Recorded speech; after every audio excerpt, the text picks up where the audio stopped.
శ్రీ శ్రీ పరమహంస యోగానంద గారి మానవుడి నిత్యాన్వేషణ, రోజువారీ జీవితంలో భగవంతుణ్ణి అనుభవంలోకి తెచ్చుకోవడం మీద ప్రసంగాల వ్యాసాల కూర్పు మొదటి పుస్తకంలోని ఫలించిన ప్రార్థనలు అనే 4వ ఉపన్యాసంలో 2వ భాగం ఇప్పుడు మనం వినబోతున్నాం. అసాధ్యాలు అన్న వాటికి మీ మెదడులో వాతలు పెట్టండి. బలహీనమైన సంకల్పం మర్త్య సంకల్పం.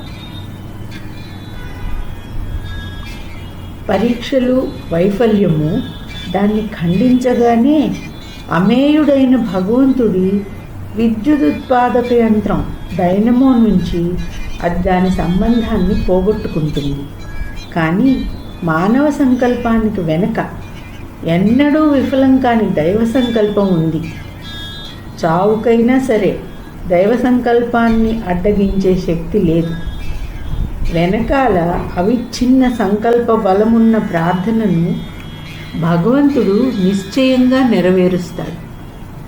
చాలామంది మానసికంగానో శారీరకంగానో లేదా 2 విధాల సోమరులై ఉంటారు. వాళ్ళు ప్రార్థన చేద్దామనుకున్నప్పుడు దాని బదులు నిద్రను గురించి ఆలోచిస్తారు.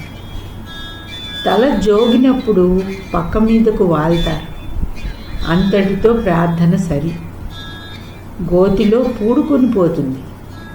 సంకల్పం గోతిలో పూడుకొని పోతుంది. మర్త్య మానవుడి మెదడు నిండా అసాధ్యాలు ఉంటాయి.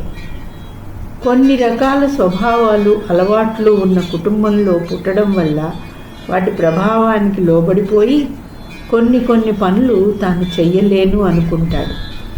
అతడు ఎక్కువ నడవలేడు, ఇది తినలేడు, దానికి తట్టుకోలేడు. ఆ అసాధ్యాలకు వాత పెట్టాలి. మీరు కోరిన ప్రతిదాన్ని సాధించే శక్తి మీలో ఉంది. ఆ శక్తి సంకల్పంలో ఉంటుంది. సంకల్ప శక్తిని పెంపొందించుకోదలిచిన వాడు మంచి సాంగత్యంలో ఉండాలి. గొప్ప గణిత శాస్త్రవేత్త కావాలని మీకు కోరిక ఉన్నప్పుడు మామూలుగా ఉండే మీ సహచరులు గణిత శాస్త్రం అంటే కిట్టని వాళ్ళు అయితే మీరు నిరుత్సాహం చెందుతారన్నది నిశ్చయం. కానీ మీరు గణిత శాస్త్ర నిపుణులతో కలిసి మసులుతూ ఉంటే మీ సంకల్పం బలపడుతుంది. ఇతరులు చేయగలిగినప్పుడు నేను చేయగలను అని తలుస్తారు.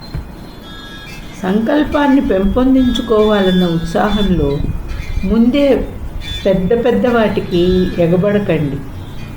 సఫలత పొందడానికి చెయ్యలేకపోయానని మీరు అనుకున్న చిన్న పనిని మొదట సాధించడానికి మీ సంకల్పాన్ని ఉపయోగించండి. దానికోసం మీరు గట్టిగా పనిచేస్తే మీరు సాఫల్యవంతులు అవుతారు. నేను ఎన్నటికీ సాధించలేనని నా స్నేహితులు, ఎంతోమంది ఇతరులు అన్న లక్ష్యాలన్నీ నాకు గుర్తున్నాయి, కానీ సాధించాను. అలాంటి మేలు కోరేవాళ్ళు చాలా హాని చేస్తారు. అలాంటి వాళ్ళ నుంచి రక్షించాలి దేవుడు మన్ని. సంకల్పం మీద సాంగత్యానికి గొప్ప ప్రభావం ఉంటుంది. ఇక్కడికి రావడానికి మారుగా మీరు ప్రతి గురువారం నాడు తాగుడు పార్టీకి వెళ్ళి ఉంటే ఆ లౌకిక స్పందన ప్రభావంలో కొంత మీరు అలవర్చుకోకుండా ఉండలేరు. మీ సాంగత్యం వల్ల మీ సంకల్పం నిశ్చయంగా ఉత్సాహవంతం అవుతుంది లేదా బలహీనం అవుతుంది. మీ అంతటా మీరు సంకల్పాన్ని పెంపొందించుకోవడం చాలా కష్టం. ఎదుట మీకు ఒక దృష్టాంతం కావాలి. మీరు చిత్రకారులు కాదలుచుకుంటే మీ చుట్టూ వర్ణ చిత్రకారులను పెట్టుకోవాలి. మీరు దివ్య మానవులు కాదలుచుకుంటే చుట్టూ ఆధ్యాత్మిక సాంగత్యం ఏర్పరచుకోవాలి. విశ్వాసం వేరు, అనుభవం వేరు. మీరు విన్నదాన్ని లేదా చదివిన దాన్ని యథార్థమని అంగీకరించినప్పుడు విశ్వాసం కలుగుతుంది. కానీ మీకు వాస్తవంగా ఇంద్రియగోచరమైనది అనుభవం. భగవంతుడి విషయంలో అనుభవం పొందిన వాళ్ళ ప్రగాఢ విశ్వాసాలను ఎవ్వరూ కదల్చజాలరు. మీరెన్నడూ నారింజ పండు రుచి చూసి ఉండకపోతే దాని లక్షణాలను గురించి చెప్పి మిమ్మల్ని మోసగించగలుగుతాను. కానీ మీరు కనుక ఆ పండు తిని ఉంటే నేను మోసగించలేను. మీకు తెలుస్తుంది, దాని అనుభవం మీకు కలిగే ఉంటుంది. మీ విశ్వాసానికి బలమిచ్చే వాళ్ళ సాంగత్యాన్ని కోరండి. భగవంతుడు, సఫలత, నయం కావడం మొదలైన వాటిని గురించిన ఆలోచనలు మీ మెదడులో సంక్షిప్త ధోరణుల రూపంలో నిక్షిప్తమై ఉంటాయి. మీరు వాటిని అనుభవించాలి. మీ ఆలోచనలను అనుభవంలోకి తెచ్చుకోవాలంటే అవి సంభవించేటట్లు చేయటానికి మీరు మీ సంకల్ప శక్తిని ఉపయోగించి తీరాలి. అలాగే అవసరమైన సంకల్ప బలాన్ని సాధించటానికి గొప్ప సంకల్ప శక్తి ఉన్న వాళ్ళ సాహచర్యం పొందాలి. దేవుడి శక్తి ద్వారా ఏదైనా నయం కావాలని మీరు కోరినట్లయితే మీ విశ్వాసానికి, సంకల్పానికి బలం చేకూర్చే వాళ్ళ సాంగత్యాన్ని మీరు కోరాలి. దేవుణ్ణి తెలుసుకున్న వ్యక్తిని ఎవరినైనా చూడటానికి ప్రయత్నిస్తూ నేను భారతదేశం అంతటా పర్యటించాను. అటువంటి వాళ్ళు అరుదు. నేను కలుసుకున్న బోధకులందరూ తమ తమ విశ్వాసాలను గురించి చెప్పారు నాకు. కానీ ఆధ్యాత్మిక విషయాల్లో దేవుణ్ణి గురించిన మాటలతో ఎన్నడూ తృప్తి పడకూడదన్న నిశ్చయంతో ఉన్నాను. నేను ఆయన్ని గురించిన అనుభవం పొందాలని కోరాను. నేను అనుభవం పొందితేనే కానీ నేను విన్నది నాకు అర్థవంతంగా ఉండదు. భారతదేశపు సాధు సంతులను గురించి ఒకసారి నేను నా స్నేహితుడితో మాట్లాడుతున్నాను.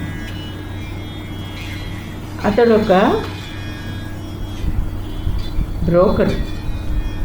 కంపెనీల షేర్లను కానీ, ప్రభుత్వ రుణపత్రాలను కానీ, విదేశీయ ద్రవ్యాన్ని కానీ, సరుకులను కానీ ఇతరుల ప్రతినిధిగా కొనడం, అమ్మడం చేసేవాడు.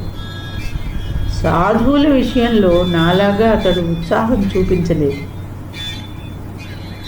ఈ సాధువులు అనేవాళ్ళు అందరూ మోసగాళ్ళు అన్నాడు. వాళ్ళు దేవుణ్ణి ఎరుగరు. నేను వాదించలేదు. విషయం మార్చేశాను. బ్రోకరేజ్ వ్యాపారాన్ని గురించి మాట్లాడటం మొదలుపెట్టాం. దాన్ని గురించి అతడు చాలా చెప్పిన తర్వాత నేను మృదువుగా ఇలా అన్నాను. నమ్మదగ్గ బ్రోకరు కలకత్తాలో ఒక్కడూ లేడని తెలుసా నీకు? అందరూ దగాకోర్లు. బ్రోకర్ల గురించి నీకేం తెలుసు అంటూ కోపంగా ఎదురు ప్రశ్న వేశాడు. నిజమే అని జవాబిచ్చాను. సాధువులను గురించి నీకేం తెలుసు? అతను బదులు చెప్పలేకపోయాడు. నీకు తెలియని దాన్ని గురించి వాదించకు అన్నాను ఉల్లాసంగా. బ్రోకరేజీ వ్యాపారాన్ని గురించి నాకేమీ తెలియదు. అలాగే సాధువులను గురించి నీకు ఏమీ తెలియదు. మతపరమైన సాధన చాలా కొద్దిమంది మాత్రమే తమ ఆధ్యాత్మిక భావనలను అనుభవ విషయంగా చేసుకోవడానికి ప్రయత్నిస్తున్న స్థితికి వచ్చింది. నేను నా అనుభవాలను గురించి మాత్రమే మీతో మాట్లాడతాను. కేవలం బుద్ధిపరంగా నాకు తెలిసిన వాటి గురించి మాత్రమే ఉపన్యాసం ఇవ్వడానికి నేను పూనుకోను. చాలామంది సత్యాన్ని గురించి తాము చదివిన దానితోనే ఆత్మసంతృప్తులవుతారు, దాన్ని ఎన్నడూ అనుభవంలోకి తెచ్చుకోకుండా. భారతదేశంలో మేము ఒక వ్యక్తి దైవశాస్త్రంలో పట్టభద్రుడైనంత మాత్రాన అతని దగ్గర ఆధ్యాత్మిక మార్గదర్శనం పొందాలని కోరం. అలాగే ఒక వ్యక్తి పవిత్ర గ్రంథాలను చదివినంత మాత్రాన వాటి సత్యాలను అనుభవంలోకి తెచ్చుకోని వాడైతే అతని దగ్గర మార్గదర్శనం పొందాలని కోరం. సత్యాన్ని గురించి చెప్పడం మట్టుకే చేసే ఆధ్యాత్మిక వాగాడంబురుల మీద మాకు సదభిప్రాయం కలగదు. ఒక వ్యక్తి ప్రవచనానికి అతని జీవితానికి గల భేదాన్ని గుర్తించటం నేర్పుతారు మాకు. అతడు తాను నేర్చిన దాన్ని అనుభవంలోకి తెచ్చుకున్నట్టు నిరూపించి తీరాలి. చివరికి స్వర్గానికి చేరడాన్ని మీరు రూఢి చేసుకోండి.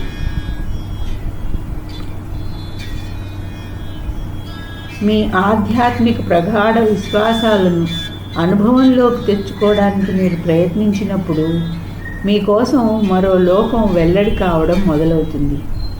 మీరు ఒక చర్చిలో చేరాం కదా అని మీకు రక్షణ ఉంటుందన్న తప్పుడు ఆలోచనతో బతకండి. దైవాన్ని తెలుసుకోవడానికి మీకు మీరే ప్రయత్నించాలి. మీరు ఎంతో ఆధ్యాత్మిక జీవనులని మీ మనస్సు తృప్తిపడవచ్చు, కానీ మీ ప్రార్థనలకు సూటి సమాధానాలు వచ్చి మీ చైతన్యం సంతృప్తమయ్యేదాకా ఔపచారికమైన మత ప్రమేయం మీకు ఎంత ఉన్నా అది మిమ్మల్ని రక్షింపజాలదు. భగవంతుడు సమాధానం ఇవ్వకపోతే ఆయన్ని ప్రార్థించడం వల్ల లాభం ఏమిటి? ఆయన దగ్గర నుంచి సమాధానం పొందడం కష్టమే అయినప్పటికీ మనం పొందగలుగుతాం. చివరికి స్వర్గానికి చేరడాన్ని మీరు రూఢి చేసుకోవడానికి ప్రార్థనలు ఫలప్రదాయాలయ్యే వరకు వాటి శక్తిని మీరు తప్పకుండా పరీక్షించాలి. నాకు బాగా చిన్నప్పుడు నేను ప్రార్థన చేసినప్పుడు నా ప్రార్థనకు సమాధానం వచ్చి తీరాలని నిశ్చయించుకున్నాను. ఆ విధమైన నిశ్చయమే మార్గం. అప్పుడు మీ సంకల్పాన్ని భగ్నం చేయడానికి అనేక పరీక్షలు ఎదురవుతాయి, కానీ సమాధానమిచ్చే భగవంతుడి శక్తి అపరిమితమైనది. పట్టిన పట్టు విడవకుండా కొనసాగే మీ సంకల్ప శక్తి ఆయన సమాధానాన్ని రప్పిస్తుంది. మీ ఆలోచనలను ఏకాగ్రం చేయడం నేర్చుకోవాలి మీరు.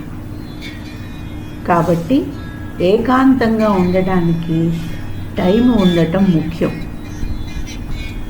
ఎడతెరిపి లేని ఇతరుల సాంగత్యాన్ని తప్పించుకోండి. వాళ్ళలో చాలామంది స్పాంజ్ లాంటి వాళ్ళు మీలోంచి ప్రతిదీ లాగేస్తారు. అయినా దానికి బదులుగా మీరు ఏదైనా పొందడం అన్నది అరుదు. ఇతరులు చిత్తశుద్ధి గలవాళ్ళు, బలిష్ఠులు అయినట్లయితే ఉదాత్తమైన ఆత్మగుణాలను మీరు వినిమయం చేసుకునేందుకు ప్రతి ఒక్కరూ ఇతరుల చిత్తశుద్ధిని, బలాన్ని మనసులో ఉంచుకునేటట్లయితే వాళ్లతో ఉండటం మంచిదే. సోమరితనంతో కాలక్షేపం చేయకండి. మీరు చాలామంది ముఖ్యం కాని పనుల్లో మునిగి ఉంటారు. మీరు ఏం చేస్తున్నారని వాళ్ళని అడగండి. అబ్బో, ఒక్క నిమిషం తీరిక లేకుండా నాకు పనే పని అంటూ వాళ్ళు జవాబు చెప్పటం మామూలు. కానీ అంత తలమునకలై చేసిన పని ఏమిటో వాళ్ళు జ్ఞాపకం ఉంచుకోలేరు.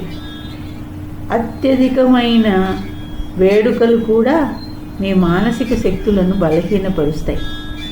ప్రతిరోజు సినిమాలకు వెళ్ళేటట్లయితే వాటి ఆకర్షణ పోతుంది, విసుగెత్తిపోతారు. సినిమాలన్నీ మూలతః ఒకటే. ప్రియులు, కథానాయకులు, దుష్టులు. చక్కని చలనచిత్ర కథను మనం ఆనందించవచ్చు, కానీ జీవితం అలా ఉండడం అరుదు. అలా కాకుండా మరీ వాస్తవికంగా ఉన్నట్లయితే వినోద కాలక్షేపానికి వెళ్ళేవాడు జీవితాన్ని ఉన్నది ఉన్నట్టు ఇంకా చూడాలని ఎందుకు కోరుకుంటాడు? జీవితం చిక్కుల మారి, దానితో అదే విధంగా వ్యవహరించాలి మనం. మొదట దాన్ని మనమే అదుపులో ఉంచుకోకపోతే మనం ఎవరికీ సహాయపడలేం. సర్వకార్యసిద్ధి కార్యశాల ఏకాగ్రమైన ఆలోచనకు ఏకాంతతతో గుప్తంగా ఉంటుంది. అది గుర్తుంచుకోండి. ఈ కార్యశాలలో ప్రతికూలమైన కష్టాల మీద విజయం సాధించటానికి మీ సంకల్పపు నమూనాలను నిరంతరాయంగా నేస్తూ ఉండండి. మీ సంకల్పాన్ని అవిచ్ఛిన్నంగా వినియోగిస్తూ ఉండండి. మీ కాలాన్ని వృధా చేయకపోతే ఈ కార్యశాలలో పనిచేయడానికి పగలు రాత్రి మీకు అవకాశాలు చాలా ఉంటాయి. రాత్రిపూట నేను ప్రపంచపు అభ్యర్థనల నుంచి వైదొలగి ప్రపంచానికి పూర్తి అపరిచితుడిలా ఒంటిగా ఉండిపోతాను. అదంతా ఖాళీ. ఒంటిగా నా సంకల్ప శక్తితో నేను ఏం కోరుతున్నానో ఖచ్చితంగా నా మనస్సులో నేను నిర్ధారణ చేసుకునే వరకు నా ఆలోచనలను అభీష్ట దిశ వైపు సాగిస్తాను. అప్పుడు నా సంకల్పాన్ని సత్కార్యాల మీదకి మళ్ళిస్తాను. దీనివల్ల నాకు సఫలత సిద్ధిస్తుంది. ఈ విధంగా నేను నా సంకల్ప శక్తిని చాలాసార్లు అమోఘంగా ఉపయోగించాను. కానీ సంకల్ప శక్తి వినియోగం అవిచ్ఛిన్నంగా జరగకపోతే పని కాదు. దైవ సంకల్పంతో నిండిన సంకల్ప శక్తి నా లక్ష్యాన్ని సిద్ధింపచేస్తుంది అని చెప్పగలగడం, తెలుసుకోగలగటం అద్భుతమైన అనుభూతి. సోమరితనంతో మీరు ప్రతిదీ దైవశక్తికే విడిచిపెట్టి దేవుడిచ్చిన సంకల్పాన్ని ఉపయోగించడం ఉపేక్షించినట్లయితే ఫలితాలు రావు. దైవశక్తి తనంతట తాను మీకు సహాయం చేయాలని కోరుతుంది. మీరు బుజ్జగించనక్కర్లేదు. దేవుడి సంతానంగా కావలసిన దాన్ని గట్టిగా కోరేందుకు, ప్రవర్తించేందుకు మీరు మీ సంకల్పాన్ని ఉపయోగించక తప్పదు. అద్భుతమైన శక్తి గల భగవంతుడు ఎక్కడో స్వర్గంలో ఎంతో దూరాన ఉన్నాడని మీరు నేల మీద కష్టాల్లో కూరుకుపోయి నిస్సహాయంగా ఉన్న అల్పమైన కీటకాన్ని అనే తలుపును పారదోలాలి. మీ సంకల్పానికి వెనకాల గొప్ప దైవ సంకల్పం ఉందని గుర్తుంచుకోండి. అయినా మీరు అందుకోవడానికి సిద్ధంగా ఉంటేనే కానీ మహాసముద్రం లాంటి ఆ శక్తి మీకు సహాయపడడానికి రాదు. ఫలించిన ప్రార్థనలు అనే ఉపన్యాసంలోని 2వ భాగం ఇంతటితో ఆపుతున్నాం.